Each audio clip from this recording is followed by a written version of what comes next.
Armed militants have attempted to break into the Russian embassy in the capital of Libya.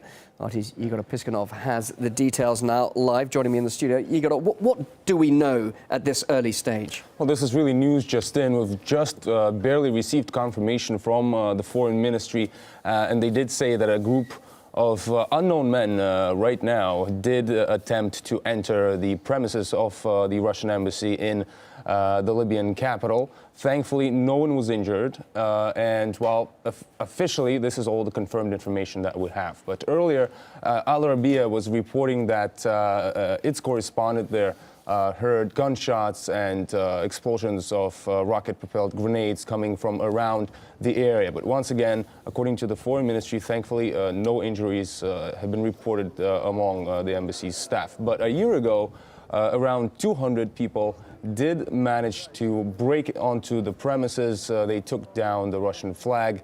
That was after Russia and China rejected the second UN Security Council resolution on Libya. Okay, well, so obviously at this stage, very scant details. You're keeping abreast of the situation, and you'll bring us more developments as soon as you get it. Thank you very much indeed. Igor Piskunov live there. And we're now joined by Sukant Chandan. He's an activist and journalist on the line from London. Of course, the question is, Sukant, who could be behind the attack, and why would they attack a Russian embassy there in Tripoli? Well, ever since the fall of Muammar Gaddafi's Jamahiriya government, we've seen in Libya the mob rule of countless militias or death squads or whatever you want to call them.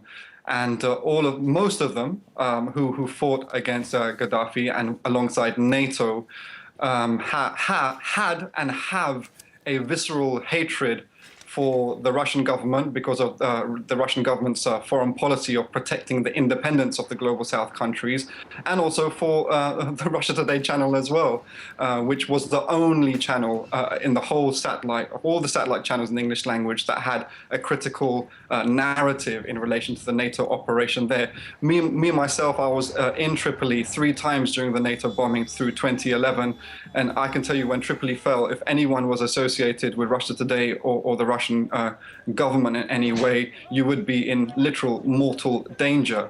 So who knows who could be behind this? We'll soon find out which particular militia is behind it.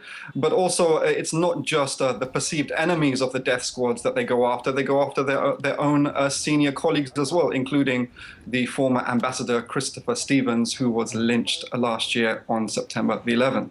And Sukant, this is happening in Libya, but of course Russia is very vocal about developments surrounding Syria. Could that have any connection at all? Absolutely. Many of my colleagues say that Syria is but a slow motion replay of what happened to Libya, and the death squads who fought in Libya have all gone over to Syria. And so there is this nexus and this common interest of the death squads, again supported by NATO, between Libya and Syria. So definitely the Syrian situation feeds into the situation in Libya, and this tragic development, obviously, against the Russian diplomatic building. Well, of course, we've been reporting about many incidents of violence, a lot of deaths recently in Libya.